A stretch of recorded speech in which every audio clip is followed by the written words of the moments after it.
Alhamdulillah wassalatu wassalamu ala rasulillah wa ala alihi wa sahbihi wa man walahu wa tabi'a hudahu wa ba'd. Ikhwata al-iman, assalamu alaykum wa rahmatullahi wa barakatuh. Wa alaykum assalam wa rahmatullahi wa barakatuh. Lẹ́yìn ọ̀pọ̀lọpọ̀ ọpẹ́ fún Allah subhanahu wa ta'ala wa alaykum kàdìgì fún Ànábì wa Muhammad sallallahu alayhi wa sallam. Ní tẹ̀síwájú ilé tí a ń bá lọ ní bí àwọn ọjọ́ díẹ̀ sẹ́yìn nípa àlàyé lórí Manzuma Abi Ishaq al-Albiri, ilé tí wọ́n fi ń kọ́ àwọn ọmọ kí ó ní ẹ̀kọ́ tí wọ́n sì tún fi ń ṣe wáàsí fún Abubakar, arákùnrin kan tí wọ́n jọ lo ìgbà fún àǹfààní àwọn tí a ṣẹ̀ṣẹ̀ ń join wa nínú Manzuma yẹn. Àti oríṣiríṣi àwọn àsọtẹ́lẹ̀ tí wọ́n sọ fún Abubakar, ẹni tí wọ́n bá sọ̀rọ̀ sí ẹ̀yìn. Ibi tí a bá dé ọ̀nà ní ilé orin 40, number 40 later wà. Nígbàtí wọ́n bẹ̀rẹ̀ tọ́píkì ilé tí wọ́n ti ń sọ fún wípé wọ́n ti ń sọ nípa olówó àti onímímọ̀,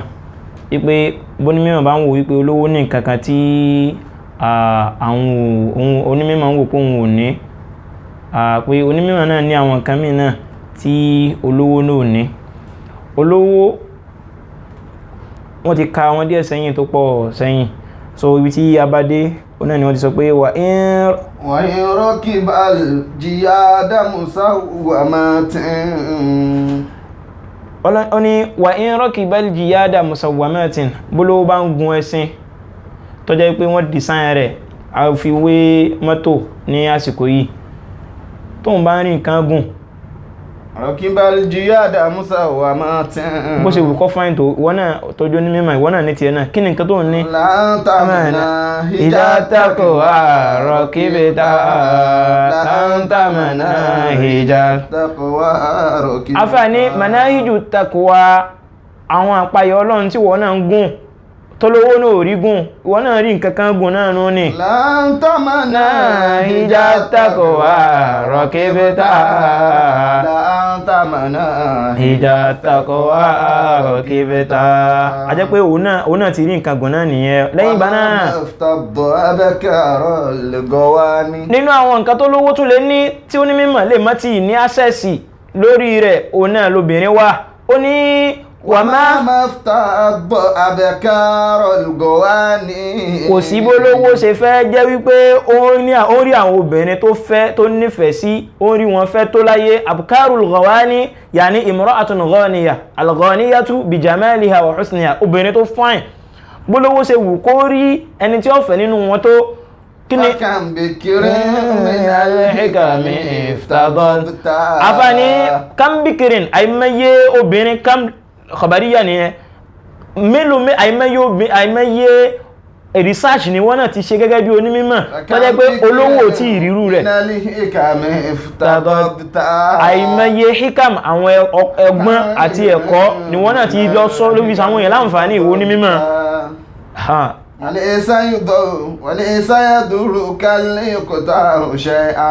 Afá àwọn fẹ́ jẹ́ kó yé wa láàrin wípé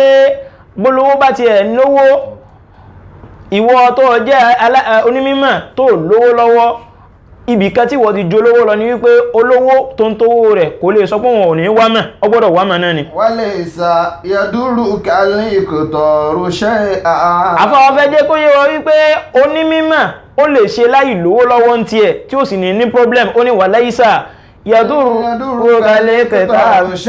ó ní àìlówó lọ́wọ́ al-iqtaru ní dayqul aish, àìlówó lọ́wọ́ àbí àìrí nǹkan jẹ. Ó ní walaysa yadurru al-iqtaru shay'an, ó ní àìlówó lọ́wọ́ òkó nǹkan kan, kókó wàhálà kankan bá wọ́n táì lówó lọ́wọ́.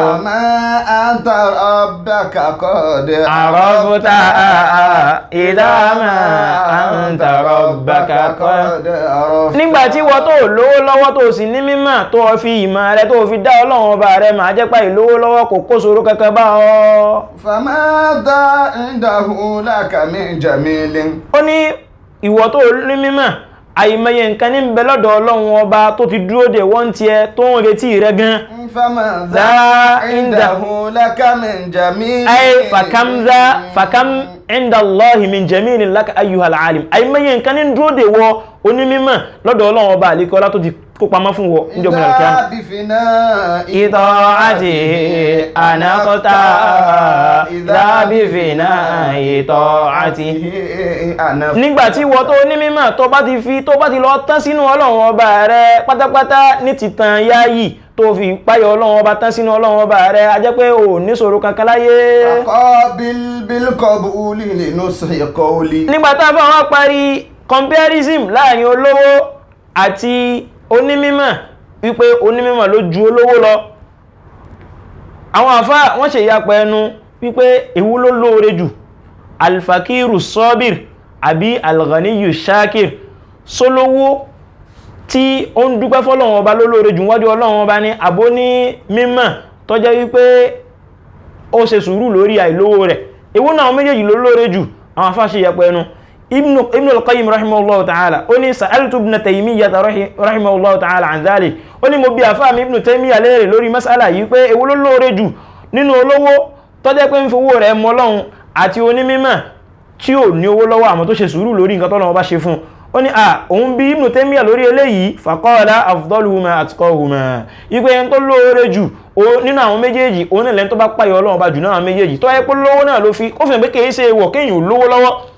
kìí sì ṣe èèwọ̀ náà ní kéèyàn ò nímọ̀ àmọ́ nǹkan tí Ọlọ́run bá fún ọ nínú méjèèjì tọ́lọ́run bá sì kó méjèèjì fún ọ nǹkan tí wọ́n fẹ́ lọ́dọ̀ rẹ òun náà ni pé kí méjèèjì ọjẹ́ tó fi dá Ọlọ́run ọba mọ̀ ló fi sọ wípé afdaluhuma atqahuma fa in qultu Ọlọ́run wá sọ fún àfáwọn wípé fa in kanu fi taqwa sawa tó ipá méjì nẹjọ wá páyọ Ọlọ́run ọba ń kọ́ qala faqala huma fil fadli sawa Ọlọ́run méjèèjì ni wọ́n ṣe dédé wájú Ọlọ́run ọba lè kọ́lá níbi ọlá. Allahu akbar ó fi hàn pé kéèsè wọ̀ àmọ́ nǹkan tá fẹ́ ló ń bẹ̀ ó náà ni wípé ó ní famadha indahu laka min jamilin idha bifina'i ta'atihi anaqta idha bifina'i ta'atihi anaqta. lẹ́yìn eléyìí ó wá fẹ́ ṣe wá sí fún wípé só ti gbóná ni jẹ́ kí n bọ́ ọbú mi wọn ó ní faqabil qabuli bi musqawli ó ní rẹ̀ àfá Abubakiri gba wá sí tí mo ń ṣe fún ọ. faqabil qabuli bi musqawli. àwọn wá sí tó dá tí mo ń sọ fún ọ yìí ó ní máa tẹ́tí kọ́ máa gbá ni. fa in a'radta anhu faqad khasirta wa in a'radta anhu faqad ó ní ṣùgbọ́n tí n bá sọ fún ọ wa a'radta anhu ọwọ́ agúnrípò ń bẹ̀ ó ní ò ní tẹ̀lé faqad khasirta ó ní ó ti ṣòfò nìyẹn ó ti wé ó ní torí pé ó ti ṣòwò tó jèrè lórí ẹ̀ nìyẹn. àmọ́ tó bá gbọ́ bí mo ṣe sọ fún ọ yìí ọwọ́ àtẹ̀lé qawlan wa fi'lan ó fi ṣiṣẹ́ ṣe ó sì tún sọ lọ́rọ̀ fáwọn èèyàn lómìnà ilaha bihi ó tún wá fi ṣe watajartal ilaha bihi ó tún fi dàníyàn síwájú Ọlọ́run wípé bí mo ṣe ń ṣe níṣẹ́ yìí tí mo sì ń sọ fáwọn èèyàn yìí mo fi ń ṣe ìhòòhò mo fi ń bọ́ lọ́wọ́ bá sòwò sójú Ọlọ́run ọba mi ni jartal ilaha bihi afáàní tó fi ṣòwò yìí èrè tó pọ̀ òun náà lọ padà kó ń bẹ́ẹ̀. falaysat hadhihi dunya bi shay'in ó ti parí wàsíyà kan wàsíyà ilé tó sọ yìí òun náà ní ibi tó ti ń sọ comparison láàrin olówó àti ẹni tí ó ní mímọ̀ wípé olówó ó ní owó títí ẹ̀ ó fi kó nǹkan jọ tó bá jókòó lórí mọ́tò ọlọ́yẹ ó ní ìwọ náà oríṣiríṣi ìmọ̀ ọ̀nà lọ́lọ́run fi mọ ìwọ náà tó bá sì jẹ́ pé olówó ń róbìnrin fẹ́ ìwọ náà àìmọye nǹkan nínú mọ̀ níwọ náà rí fẹ́ tó yẹ pé olówó náà ò lè ní access lórí ẹ̀ àfà tó sọ wípé la in rafa al-ghani wa amalin tó bá jẹ́ pé olówó òun rí flag owó rẹ̀ náà tí máa sọ pé a ní ìdí nǹkan báyìí nínú mọ́ṣálásí oní ọ̀kọ̀ọ̀kọ́ contribute ilmika kọ́dá nínú mọ́ṣálásí tó lówó tí ń gbé owó ti ẹ kalẹ̀ náà ìwọ náà ní nǹkan tí wọ́n náà ń contribute